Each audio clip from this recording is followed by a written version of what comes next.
It's midday. A very good afternoon to you and welcome to the City Prime News on 97.3 Citi FM. The news is live from our studios at number 11 Dr. Martin Loop in Adabraka, Accra. It's also live on all our partner stations across the country and around the world. We are live on citynewsroom.com. My name is Hawa Idrisu Mustafa, and this afternoon I'm here with Kweku Ediamansa. Coming up, Institute for Democratic Governance IDEC calls on the Ghana Police Service to invite and question the Member of Parliament for Abetifi, Brian Champon, over his claims that the ruling NPP will use any means to hold on to power. We have reasons to be extremely concerned, and especially as now, there's an action and reaction to the threat of violence. Meanwhile, former President and NDC flag-bearer hopeful John Mahama, who is in the Eastern region for a 3-day campaign tour ahead of the party's presidential and parliamentary primaries, says the NDC is unfazed by the comments by the Greek minister.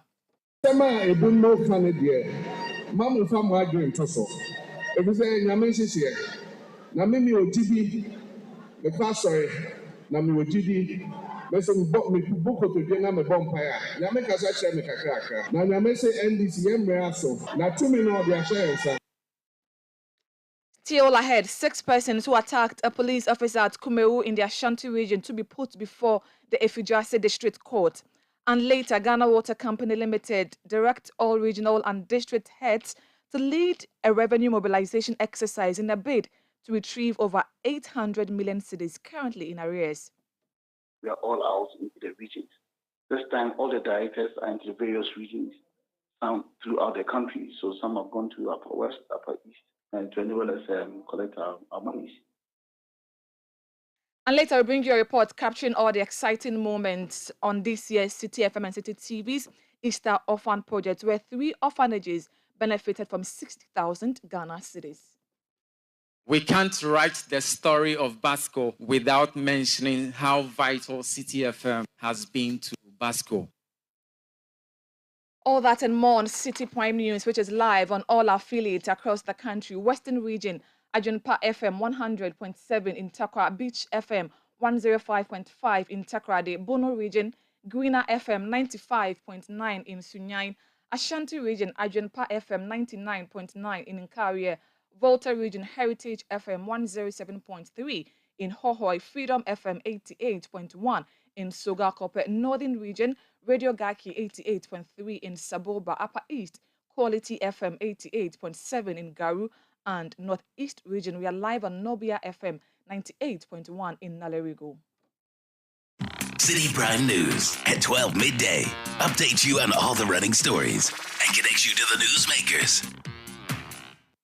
We are grateful for choosing us. Now, the Institute of Democratic Governance, IDEC, has described the lack of independence of state institutions in applying the law to some government officials as extremely concerning. The Ghana Police Service has been accused of bias after failing to arrest and interrogate the Abetifi MP and Minister of Agric, Brian Champon, after he declared over the weekend that the NPP would never cede power to the NDC. The NDC has called on the police to arrest and interrogate the minister for the comment. Speaking on the City Breakfast Show earlier today, the Executive Director of IDEC, Dr. Kwete, says the law must be applied. We have reasons to be extremely concerned, and especially as now, there's an action and reaction to the threat of violence or to disrespect the norm that you lose elections, you hand over, the people have decided. And if you say you are not going to respect it, but you're going to stay in power, you are never going to hand over, then you are imposing yourselves on us. So it could be rhetorical, but my position is this. We have been so focused on elections and the fear of violence that we don't even want to attempt to bring about the reforms that has been debated for so long. Some of the reforms has to be determined by the people in a referendum. And those kinds of reforms counter violence, because once the people have decided right, their decisions are binding in a referendum on every government to implement for the changes that we need to occur. And so we should ask ourselves, Is it the fear we have that they are instilling in us that we must cower into subservience and accept? Or should we say that, look, we would go to the polls and vote? The president himself has spoken about his commitment to reforms.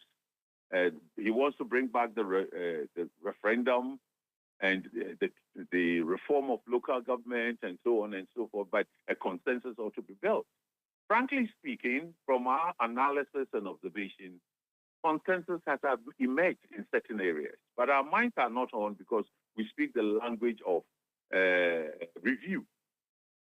So what is it that can be done to counter this? What empowers the people?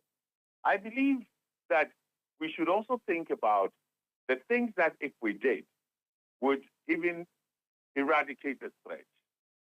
And that is where we ought to put pressure also on the president and also bring ourselves together to say, how do we change the system? We've been to the Supreme Court for a couple of months, and reforms that the Supreme Court from 2012 to 2016 pushed. It gave us one of the best elections, 2026, in our history, in the Fourth Republic. You mean 2016? Yes. 2016. What was the threat of violence that came? They went to court. The court made decisions. The Supreme Court played a certain important role in steering us out of violence in 2016. He further challenged leaders to do more to improve democracy in the country. We've come to a point, 30 years is good. Stability has come. But the majority youth, who are the voters, the women and so on, are saying this democracy is not serving our needs. That's what we should be thinking about. So that they do not give up. Because when they give up, our democracy, once the history of coups are always remain potent, and the lessons so, and they are a threat. So going forward, there are how we can deal with this duopolistic behavior that represents or portrays itself as the state. But the state is not the party. The party comes in only as an agent and has to operate within. So we need to look at the framework. And that is why, CDD's, I keep referring to this, post-election survey, 2020 election survey that they did, when they published the results, there were two clear results that went above threshold. They were in the 70s. 71% of Ghanaians want to vote for their mayors, MMDC. They want it to be a non-party-based election. But in the same survey, 78%, a higher number, said the local government system is not working. The question is, both have met its threshold, over 70. After all, we have 75, which says if you are going to do a referendum, 40% turnout and 75% yes. So just look at the two. So they defined it. But it's not for them to sort out the technical details of going forward with this. And we are saying that it begins with looking at the executive arm of government, especially, not just the presidency, local government that is not functioning, 78%. How do we reform it? In that reform, parties will be affected. And the regulatory framework will be put in place. And it can be done before the elections to take out the fear. You heard Executive Director of the Institute for Democratic Governance, Dr. Emmanuel Akwete. Let's now take you to the Eastern region, where former president and flag-bearer aspirant of the NDC, John Mahama, has today commenced a 3-day tour of that region. And the tour will see the former president visit 31 constituencies out of the 33 in the region to interact with regional and branch executives of the party to sell his candidature ahead of the party's internal elections next month. My colleague in that region, Neoni Amate Kanako, joins us live from the Eastern region. Good afternoon to you. Thanks for your time. Where was the first stop for the former president? Yeah, thank you very much, Hawa. So the former president first got to Kropon constituency where he met the Okre, that is branch executives from Okre, branch executives from the Okiapon North and the South constituency at Kropon. Now, he appealed to them and called for unity and calm in the upcoming internal elections. Now, he also took the opportunity to present the various aspirants, that is parliamentary aspirants, to the people at the auditorium, and then telling them that the goal and the focus for all of them should be winning 2024 elections and wrestling far from the NPP. Now, according to him, the only way they can move forward with that agenda is to remain united and focused. Now, he also indicated that the season in which the NDC are currently to empower the branch and constituency executives to closely monitor the 2024 elections. He also reiterated the constituency award scheme that he wants to put forward, that is to encourage and then empower constituencies to up their game and improve upon what the party gained in the 2020 elections. He also indicated that he's going to empower the grassroots and then also give them some soft loans whenever they are available to also help them in that regard. He also took a swipe and I think at the New Patriotic Party. We all know that over the weekend, the Minister of Agri, Brian Champon, indicated in his speech after the health walk, which was held in Peru, that they were not going to hand over power back to the NDC. Now, former president addressing the gathering in the Copon indicated that it's only God who can decide elections. He indicated that God has been talking to him in his sleep and his dreams, and he knows, and God has emphasized to him that this is the time of the NDC. So whatever, regardless what the MPP will do in 2024, the NDC will emerge victorious in that election. Now, the Eastern Regional Chairman of the party, Makoliwa Kebo, who took his stand on the stage, also pledged their support for the candidature of former president ahead of next month's internal election. So currently, we are at Yilo Kobo, where the former president is expected to address branch and then constituency executives here. He will later move to the Sojaman constituency to do same, and then move to the upper Manya Kobo area to also do same, and finally end today's tour in New Japan in Kuparia, where he's expected to address both the New Japan North and then South branch and then constituency executives. How has the reception been so far, looking at the fact that over the weekend, the NPP was particularly in that region? How has the reception for the former president and NDC flag bearer hopeful been like? So this particular engagement is supposed to be with both branch and then constituency executives. But if you look at the turnout and the number of people following the former president, he's really enthused about the kind of reception that's received. Now, people, other party supporters are also joining. Even though today happens to be a working day, a number of people are currently gathered here at the Somenya area. That is where former president is expected to address them. Now, he received the same rousing welcome when he arrived at Ekpopong. So, as we speak now, a lot of people are really gathered here at Somenya, waiting to welcome the former president, as we speak. For you all, most grateful for your time. We'll come back to you in subsequent bulletin when you have more for us on a 3-day tour to the Eastern region by the former president and flag bearer hopeful for the NDC, John Mahama. That was my colleague in the Eastern region, Neoni Amate Kanako. Kweku will bring us our next story. So from the Eastern region, let's take you to the Ashanti region because the District Chief Executive for Amanse South, Clement Opoku Jemfi, has denied engaging in illegal power connection. Last week, Thursday, the Electricity Company of Ghana, ECG, disconnected the official residence of the DCE, accusing him of connecting power without using a meter.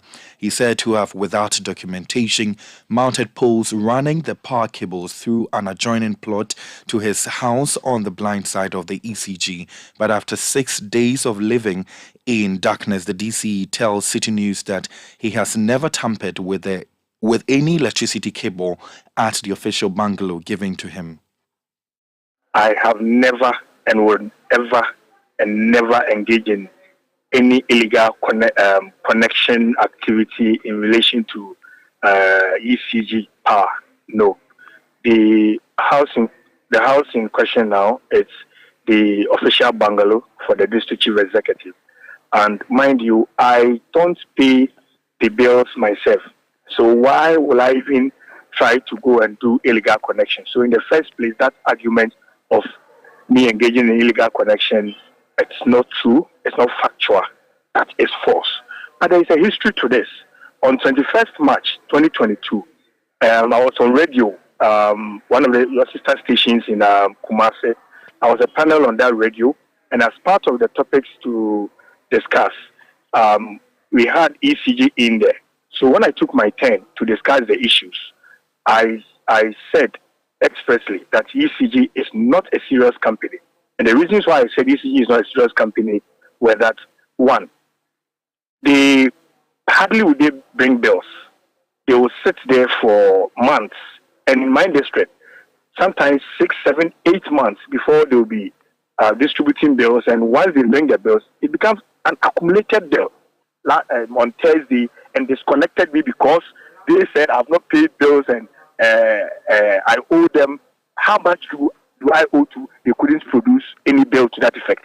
Yeah, they came in a Rambo style. Two Land Cruisers, one Land Cruiser, another Land Cruiser Prado, four pickups, one van full of media men and women in there. I mean, just to come and disconnect power to my house. Mr. Clement Opoku-Gyamfi further accused the ECG of witch hunting him, adding that he will soon take actions against the company. If not witch hunting, why would they do that? And I didn't know they could do this. If they had the means of coming to my district so swiftly, why do they always sit there for bills to pass for 6, 7, 8 months before they come in there? Why would they do that? So the official bungalow of the district chief executive is under the care of the district estates officer.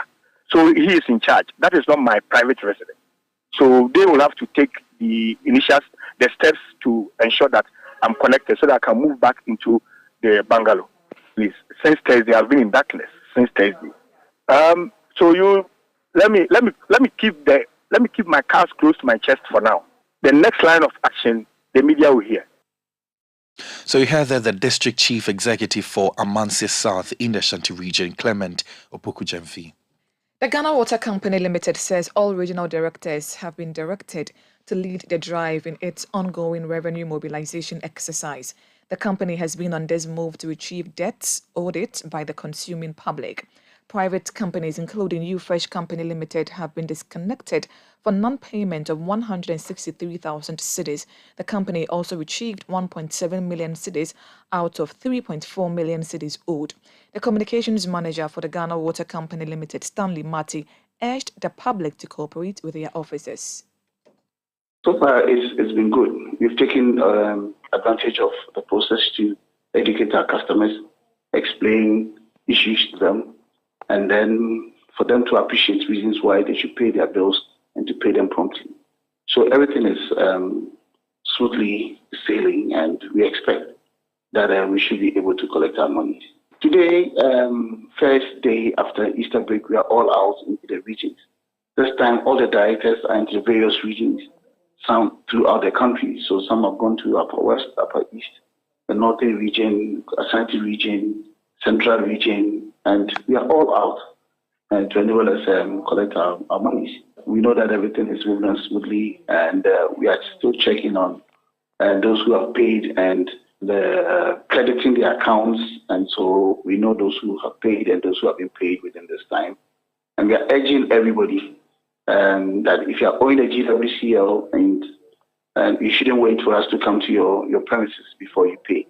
Move to the nearest GWCL collection point or collection offices, or to any bank, or use Momo or the GWCL customer app to pay your bills before you get to your premises. And if you are leaving home and you have paid your bills, leave your receipts behind, because we want to check on your last payment before when we visit your home.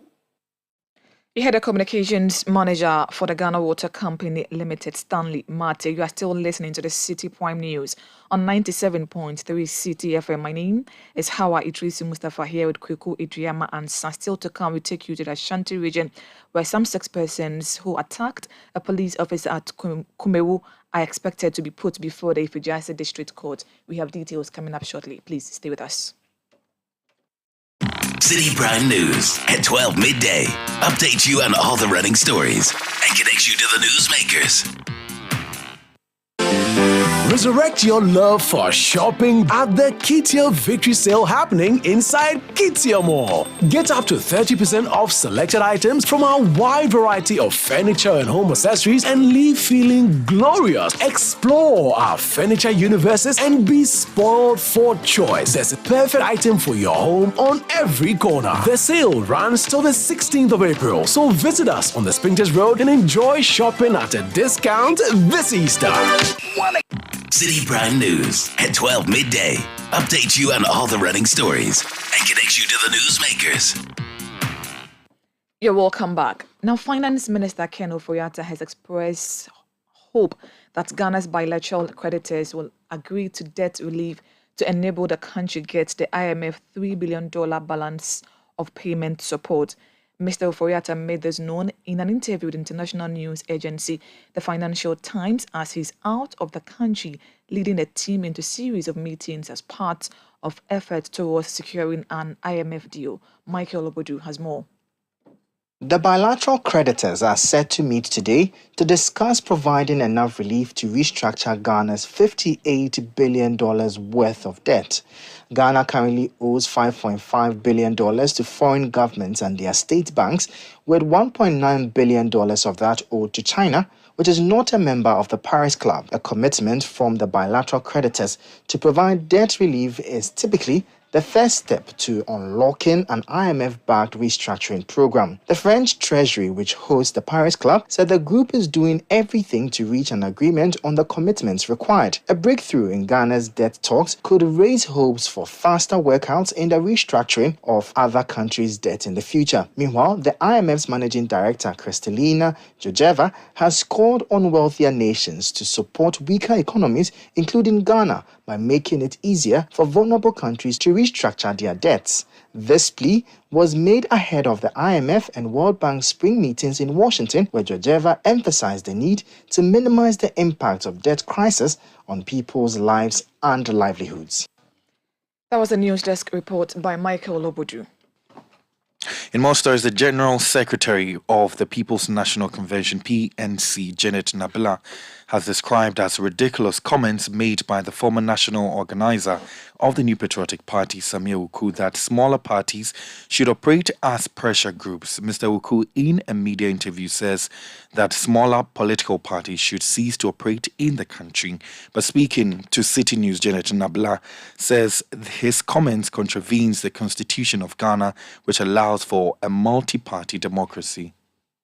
It is one of the most ridiculous statements I have ever seen, that a political party can come out and tell other political parties that they should become pressure groups.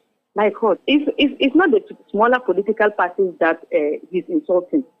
He's insulting the people of Ghana, that they have alternated power between the NPP and the NDC and have decided to not give this a chance to any political party to come up. When you look at the PNC is a political party that have been tried and tested in this country. When we were PNP, we did a lot for the people of Ghana. Even becoming PNC, a lot of policies that are operating in Ghana today is as a result of the People's National Convention. When we are talking about Get Fund is a proposal that came out not from NPP and NDC. It came out from this PNC. The National Health Insurance Program is something that was a policy of PNC, not NPP or NDC. We talk about school feeding. The school feeding that is no longer operating. We realize that our children were suffering in school. How can we be producers of cocoa and we have children in Ghana who will die without tasting cocoa in their mouth? We wanted to make sure that every child that goes to school is able to get a cup of cocoa to drink in the morning.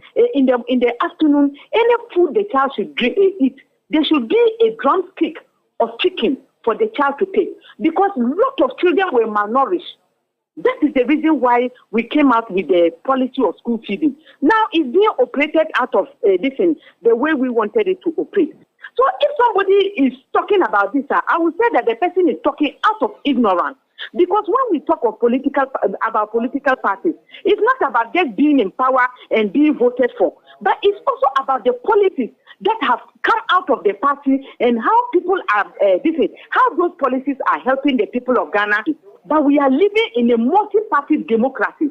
Unless he's contravening what the Constitution of Ghana is saying, he cannot say this. General Secretary of the People's National Convention, PNC, Janet Nabila speaking. The Sekendi Takoradi Metropolitan Assembly in the Western region is set to receive cultural restoration support from Italy's Palermo municipality through the European Union-funded Twin Cities Sustainable Partnership Project. The assurance of support on cultural restoration was re-emphasized by the head of department of the Palermo municipality, Domenico Verona, when a delegation from the Sekendi Takoradi metropolis led by its mayor, Abdul Mumin Issa, paid a visit to Palermo Department of Culture. Citi News' Akwesi in Nîmes has more from Palermo, Italy. This is the heart of the Palermo city, which is basically the central square of the city of Palermo in southern Italy, where I'm surrounded by a lot of tourists from across Europe, and they are all here basically because of the cultural heritage of this city, which has become an attraction to most tourists. And this is what the Twin Cities Sustainable Partnership Project is actually training with the city to make sure that it learns from the best practices over here in keeping the culture of the people, so that Ghanaians can also have something to be proud of. Palermo municipality, which is the capital of the Sicily region of Italy, has over 3,000 years of history, making it the cultural headquarters of Italy. The city boasts of major cultural monuments and UNESCO heritage sites, including the Norman Cathedral, the most revered Santa Rosalina, the Norman Royal Palace and the Palatine Chapel, the Giuseppe Sicilian Ethnographic Museum, among others. At the Palermo Department of Culture, the visiting Sekendi Takoradi delegation, led by its mayor, Abdul Mumin Issa, who were in Palermo municipality to foster exchange of good practices in sustainable and inclusive urban governance under the European Union-funded Twin Cities Sustainable Partnership Project, interacted with the Councillor of Culture and his team, where they received assurances of support. Like we show our history, maybe the same you have to do. Your ancient buildings, your ancient technical, something that is very specific for Ghana, that feel Ghana different in respect of other countries of the same area. We are here. If we can, we help you. So to be with you, help us to open our minds. Thank you. The delegation were then taken on a tour of some of the historical monuments. So these and many more of the artwork you see here is what is making Palermo City the capital, or should I say the metropolitan headquarters of Sicily in Italy, the true headquarters of art and culture when it comes to Italy. But how easy or difficult is it for the city authorities to actually keep this artwork and the history of the people of Italy? Palermo is an unique city in Italy, because Palermo has 3,000 years of history, and to maintain this art, these buildings, this temple, these churches, is very, very expensive. Is very hard work, and we spent much money, public money, but also with private helps. The delegation then visited the mayor of Palermo, Roberto Lagala, where they discussed the outline of the Twin Cities project and exchanged gifts to solidify the relationship. Thank you very much indeed. Mayor of Sekondi Takoradi, Abdul Mumin Issa, and the Twin Cities project manager, Isaac Edu, said what the delegation has seen with the cultural restoration in Italy is a wake-up call and a lesson. I'm quite impressed. Like we have in Sekondi, we also have old cities and old buildings which we can also take advantage of our relationship, sister relationship with the city of Palermo, and also to learn from them how they were able to transform the city of Palermo into a modern Palermo, which is now attracting so many tourists from the world over.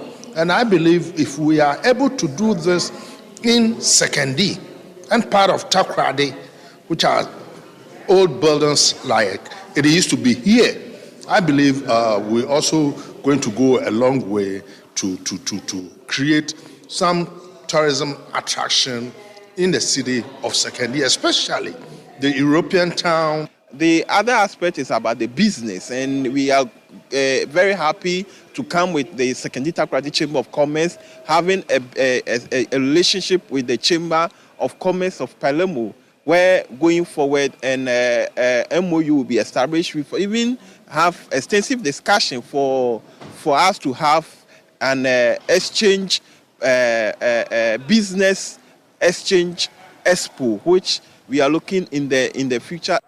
For managers of Palermo here in Italy, the ability of a city to actually manage some of these cultural important heritage calls for collaboration between the state and the private sector to ensure the management of such facilities.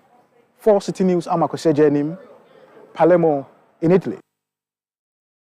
Let's now take you to the Ashanti region, where some 6 persons who allegedly attacked a police officer at Kumewu and captured in a viral video are appearing before the Ifijase District Court. Now, police arrested suspects Edward Boatin Evans, Edu Yaukusi, Michael Owusu, Yaboatin, and Emmanuel Mensah, while one other is on the run. Now, a statement from the police says the suspects, who were occupant in an overloaded taxi cab, engaged in a scuffle with the police when they were stopped at a checkpoint near Kumewu.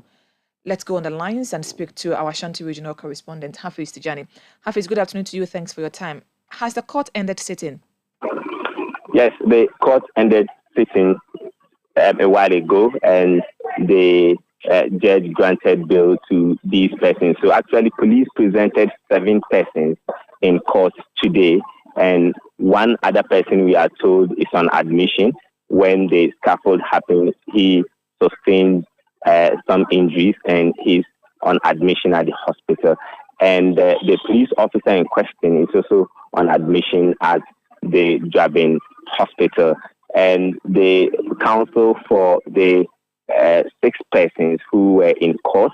So in total, we have 8 suspects who have been arrested by the police. 7 of them were brought to court today. 6 of them were brought to court today. 1 is on the run and 1 is on admission.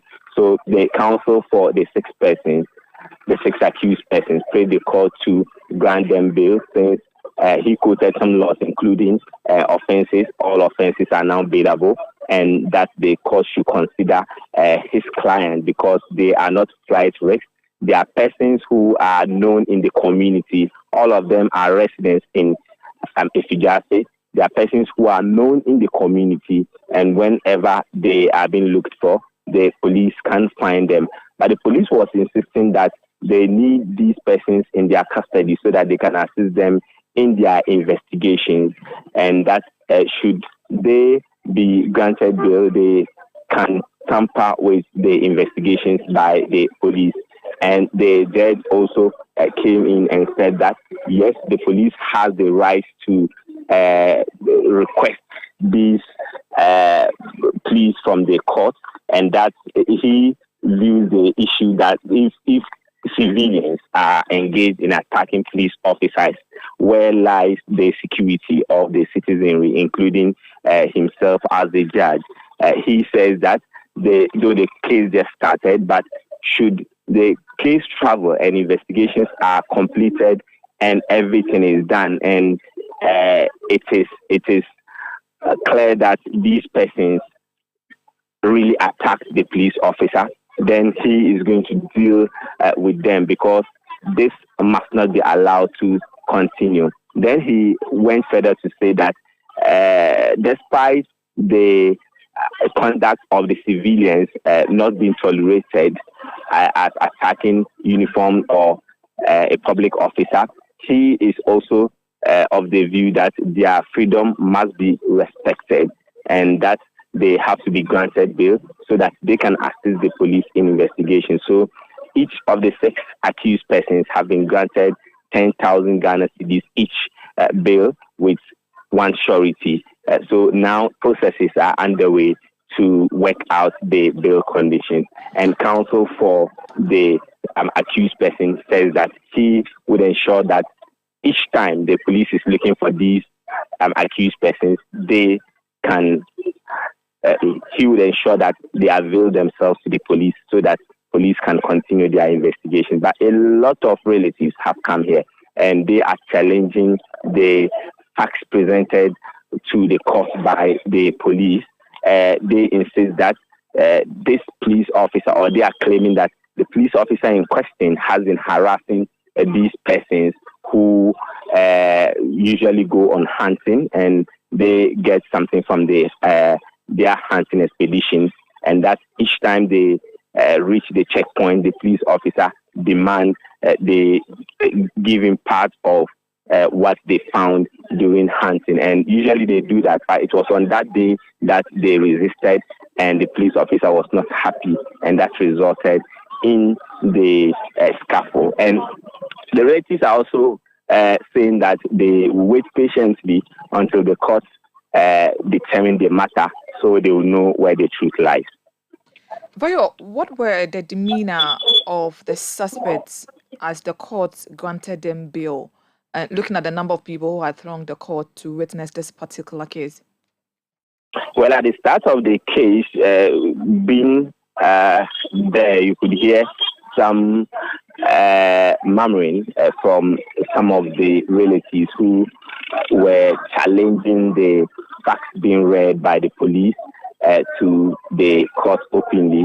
They were not happy, and when they saw the pronouncement of the judge condemning the conduct of their relatives who are now standing trial, some of them were sad, because on their faces you could see a sadness on their faces. They thought that the judge was not going to take the plea of the counsel for the defendant by granting them bail. But later on, when the judge made these pronouncements, they were happy, and they said that this is in the interest of the law. They believe that the judge granting them bail will at least go a long way to help the case so that they can unravel what exactly happened during that day. And the suspects themselves were happy, but when they appeared in court, when the charge sheet or the charges were being read out of or in the court, they were not happy. They could not speak, their pleas were not taken, but you could see that they were not happy about what was being read by the police to the open court. So the relatives are assisting the counsel for the accused persons to go ahead with the bail process to ensure that final bail is granted to them. The case has been adjourned to 24th of this month.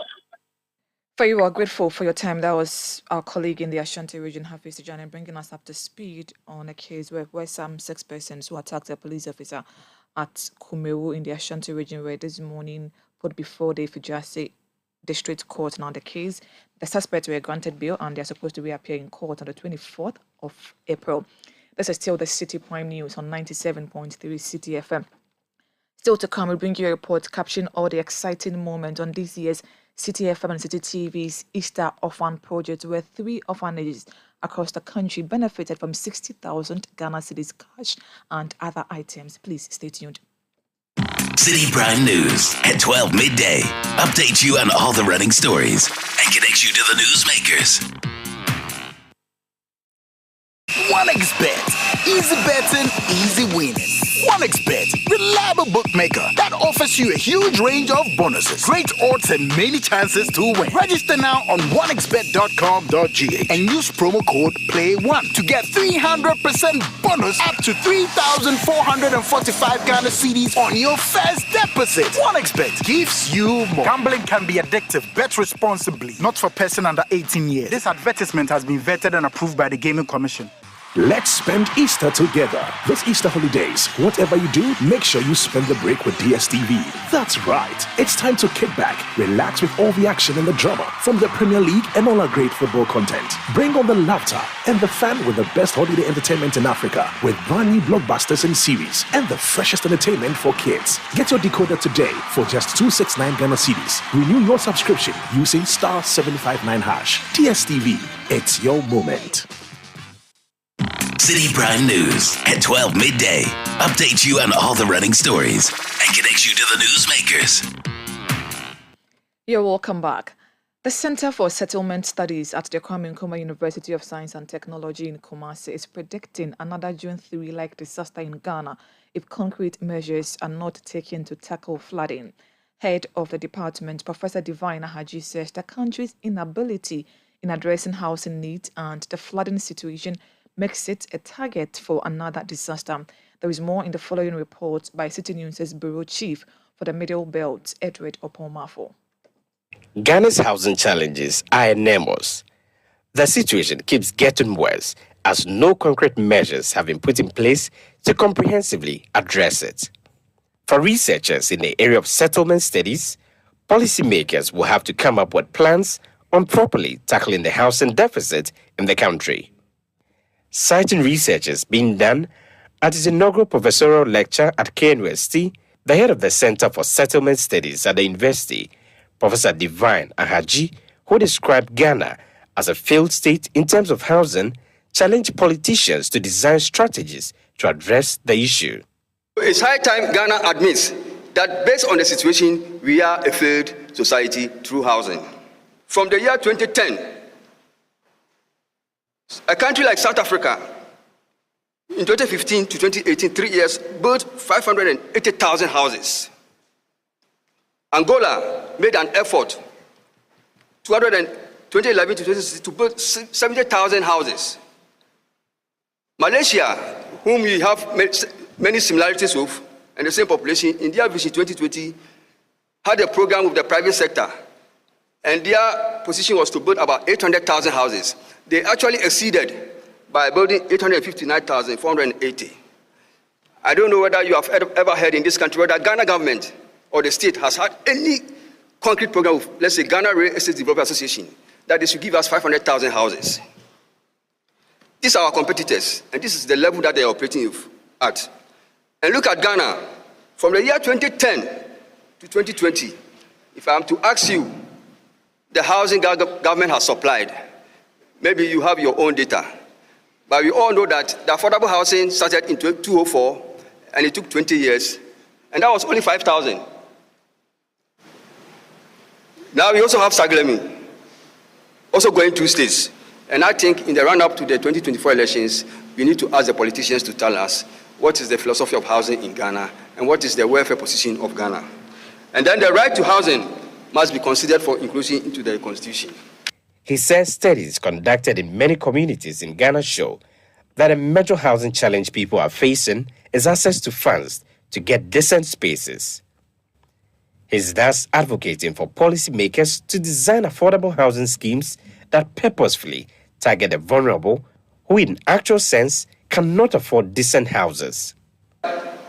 Our affordability issues must be redefined and looked at again. And I think this is something that we call for serious public discourse. Recently, we did a study in Kumasi, Asawasi, Atonsu, and Aija, and it shows that based on their current income, their rent-to-income ratio was around 10%. So many of the people who, sorry to say, live in the areas that we declare substandard, pay about 10% of their income on housing because that is based on their income. That's why they choose to live in such situations. We try to compare that by moving them to a standard house based on their income and realize that if we are to use the rent to income, it will go past 50%. And based on our benchmark, the benchmark says that your rent to income should not exceed 30%. So what it means is that many of all those people actually cannot fend for themselves when it comes to housing, and we need some form of support. And that is why we have to properly define the issue of affordability so that it targets those who really need it. According to Professor Divine Ahaji, stakeholders' inability to properly tackle housing needs of Ghanaians has led to the worsening flooding situation in the country. In recent times, lives are lost each year as properties are destroyed due to floods. Professor Divine Ahaji says available data shows that the country's flood preparedness is not getting any better. He's thus calling on government to put measures in place in order to prevent flooding incidents that could potentially lead to the loss of many lives that can be likened to the June 3, 2015 disaster. Regions that experienced floods in the year 2021. 13 regions across the 16 experienced flood in this country in 2021, and that should be worrying for us. What is also worrying is that if you look at the bimodal curve on the right, typically the peak of the rainy season is from April to July. But what we experienced in 2021 actually happened in November, including the tidal wave that happened at Keta and Ketu South in November 2021. And if many of you recall, in 2022, we had a similar trend, although it was not such a degree. So what the picture is painting is that through our inefficiencies in housing, flooding is now becoming a national problem for all of us. Currently, Ghana experiences major floods every 2 years for the last 20 years. And if you recall, just a week or 2 weeks ago, we had some flooding at Araga Junction in Kumasi. Last year was a bit silent, and that's the scenario that it is painting. What is clear is that our preparedness is not getting any better. And now, Madam Chair, the June 3rd, 2015 incident is equivalent to what we call the 10-year return period storm. The question we need to ask as we sit here today, because the 10 years is approaching, what it means is that the incident can happen anytime. It could be this year, it could be next year, it could be the following year. And that's the question. Have we done enough as a nation to help mitigate the worst of the worst if the 3rd June incident should happen again? Despite the numerous challenges that the country faces when it comes to the housing sector, it appears stakeholders have not given it the needed attention. And as such, they have been urged to find ways of addressing it comprehensively. For Citi News, I'm Edward Oponmafo, Kumasi. Let's do more stories now. And the Citi FM Foundation, as part of its annual Easter Orphan Project, has made cash donations amounting to 60,000 Ghana cedis to 3 orphanages in the Eastern, Ashanti and the Northern regions. The foundation also donated assorted food items and sanitary products through the generous donations of its listeners and viewers. The following report has more. The Citi FM Foundation has over the years embarked on a number of humanitarian projects that have improved the livelihoods of many. The foundation every Easter holds the Easter Orphan Project, where a number of orphanages across the country are selected to benefit from cash and material donations, among others. One of such beneficiaries is Richard Kofi, who was once a student of the Baptist School Complex Orphanage Basco at Troto, near Suhum in the eastern region of Ghana, and is currently the administrator for the orphanage. 17 years ago, I was also sitting in this same chair, to welcome Citi FM, being my first time as a student of this orphanage. And as a beneficiary, I understand what it means when we say Citi FM is coming to Basco. Your coming over the years has brought a lot of blessings. And we can't write the story of Basco without mentioning how vital Citi FM has been to Basco. For the past 15 years, the Citi FM Foundation, under the Easter Orphan Project, has embarked on several projects at the Baptist School Complex Orphanage, including the construction of a 30-bed girls' dormitory 2 boreholes, and the provision of solar panels to address their power needs. During a visit on Easter Monday to celebrate with the children and staff of Basco, the foundation got to know how important its annual donations have helped shape lives of children at the orphanage. This is the old girls' dormitory. This is where all the girls were sleeping before Citi FM put out this wonderful edifice for us. And it was such a blessing that I think this edifice was put up within 3 or 4 months. And even that, it was the rain, the rain, but it was so wonderful. It was so wonderful. And so we can have some of the caretakers staying close to the girls and to be able to monitor them and take good care of them. So the place is such a great blessing. So they only get up from their rooms, enter their washroom, bath without fetching any bucket of water again, and then they are good to go. It really makes things so easy for us. It was indeed a day well spent with some children at Basco. The foundation donated food items, educational materials, and an amount of 30,000 Ghana cedis to the orphanage. The head of events and partnerships at Citi FM and Citi TV, Frema Edunyame, indicated that the gesture will go a long way to lessen the burden of managing the facility. So we present these items to you, and we believe that they will go a long way to lessen the burden on you as you manage the facility and take care of the amazing children you have here.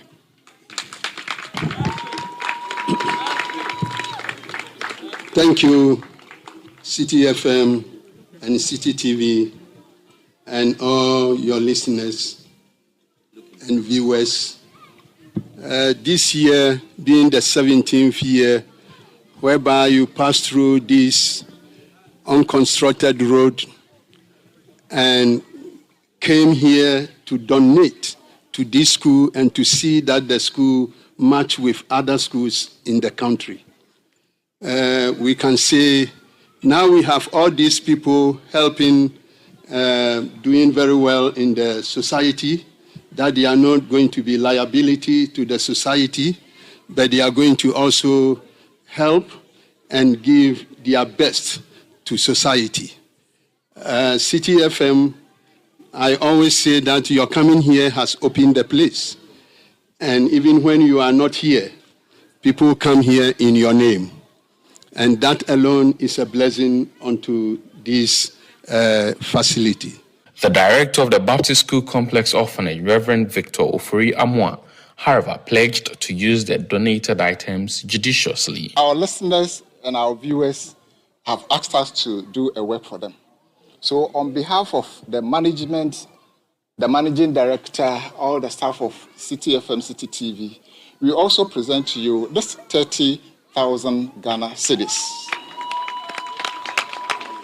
They are asking you to utilize it very well for the kids, and what they have seen is why they are giving you this. Thank you very much. Thank you very much. And I say, God richly bless you. We will use it judiciously to help these kids, and it will be benefit for the nation. God richly bless you. The children at the orphanage after the donation were treated to good music, food, and other goodies to make the Easter celebration an unforgettable one for them.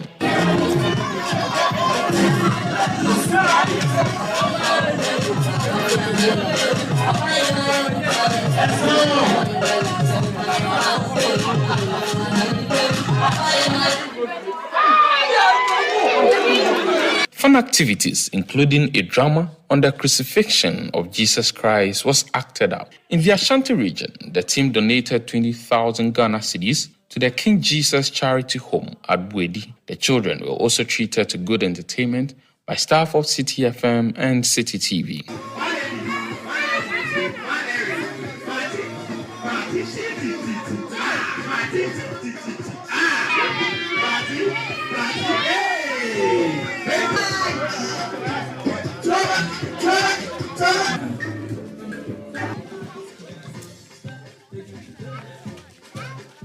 The administrator for the Citi FM and Citi TV office in Kumasi expressed gratitude to listeners and viewers of the media house for their kind donations. I think this is a very, good and great initiative of Citi FM and Citi TV. For me, I'm excited, coming around to see the kids happy. We are dancing, we are eating here and there. It takes a lot of effort to put together something like this. And what really, really excites me is we are not just doing it in Kumasi. We are doing it across board.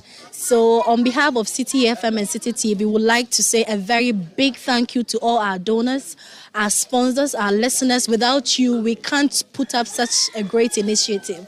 We thank you, and we hope that next year, this time, we'll do it even bigger and much, much better. The director of the King Jesus Charity Home was excited about the donation, appealed for more support from benevolent organizations. I'm very happy for your donation.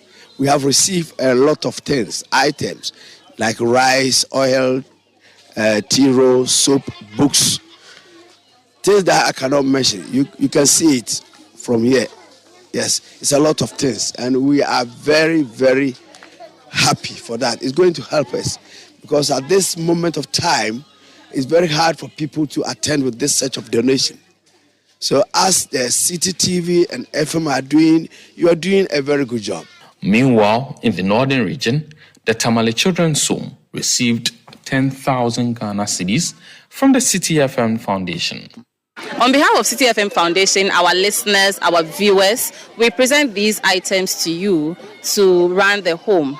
And we are also presenting a cash of 10,000 cedis to manage the orphanage. We understand the challenges here. And this donation is part of the Easter Orphan Project, an initiative of Citi FM Foundation. It's an annual event. We do it in selected orphanages across the country. This is the first time we are doing it in the northern region. And Nyuani Children's Home, or Tamale Children's Home, is also the first time we are here to present these items to you. And we hope that these items will really be used for the children. We want to thank Citi FM and Citi TV as well. In fact, we are most grateful today. We have a fun, as you can see.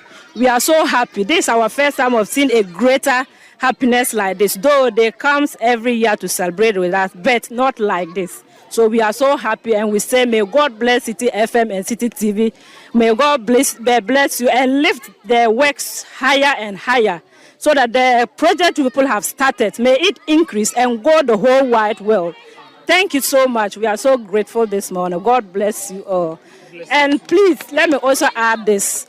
I think they are giving out a cash of 10,000, but we'll be much happy if they can use it and rewire our place and paint it up for us. We'll be very much grateful. Like their counterparts in Choto and Bwedi, a party was held for the children, and assorted food items, soaps, books, and other items were also donated. The children participated in activities such as dancing competition and musical chairs.